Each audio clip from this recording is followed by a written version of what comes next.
নিজ ক্লাবের ঘরের মাঠেই দর্শকদের দুয়োধ্বনি।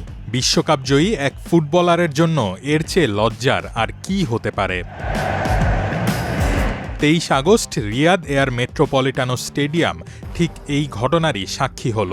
লিগে নিজেদের প্রথম ম্যাচে আতলেটিকো মাদ্রিদ সমর্থকেরাই দুয়ো দিল তাদের নিজেদের খেলোয়াড় জুলিয়ান আলভারেজকে। যে তারকাকে ঘিরে একসময় উন্মাদনা ছিল, তিনি এখন রীতিমতো ভিলেন। কিন্তু কেন?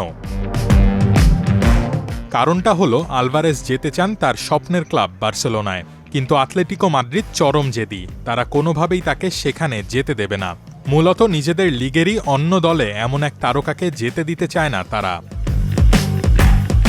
আলভারেজের প্রতি আতলেটিকোর জেদ এতটাই বেশি যে চিরপ্রতিদ্বন্দ্বী রিয়াল মাদ্রিদের 150 মিলিয়ন ইউরোর অফারও তারা ফিরিয়ে দিয়েছিল। আর ক্লাব প্রেসিডেন্ট এনরিকে সেরেজোর কথাতেও স্পষ্ট, আলভারেজকে বিক্রির কোনো ইচ্ছাই তাদের নেই। ফলে আলভারেজ আটকা পড়েছেন এক গোলক ধাঁধায়। আর এই সুযোগটাই কাজে লাগাতে চায় লন্ডনের ক্লাব আর্সেনাল। বিবিসি স্পোর্টসের সামি মোকবেলের রিপোর্ট বলছে, আলভারেজ আর্সেনালের প্রধান টার্গেট হলেও এতদিন তারা চুপচাপ ছিল, কারণ তারা জানত আলভারেজ বার্সায় যেতে চান।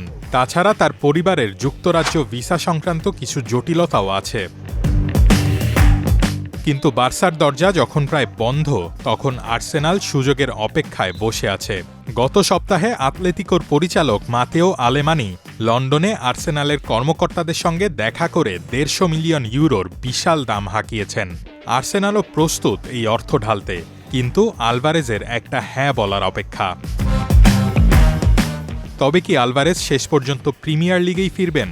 ম্যানচেস্টার সিটি থেকে 81 মিলিয়ন পাউন্ডে আতলেতিকোতে এসে 107 ম্যাচে 49 গোল করেও কোনো ট্রফি জেতেননি তিনি। এদিকে বার্সেলোনাও পরিস্থিতি বুঝতে পেরে আর্সেনালের ভিক্টর ইয়োকেরেশের দিকে নজর দিতে পারে। যদি তাই হয়, তবে 1 সেপ্টেম্বরের ট্রান্সফার ডেডলাইনের আগে আলভারেজের সামনে একটাই রাস্তা খোলা থাকবে, আর্সেনাল। এখন দেখার বিষয়, নিজের স্বপ্ন বিসর্জন দিয়ে আলভারেজ কি সত্যিই আর্সেনালে যাবেন, নাকি আতলেতিকোর এই বিষাক্ত পরিবেশেই তাকে পড়ে থাকতে হবে। বল এখন আলভারেজের কোর্টে। রোহান আদনান, প্রথম আলো।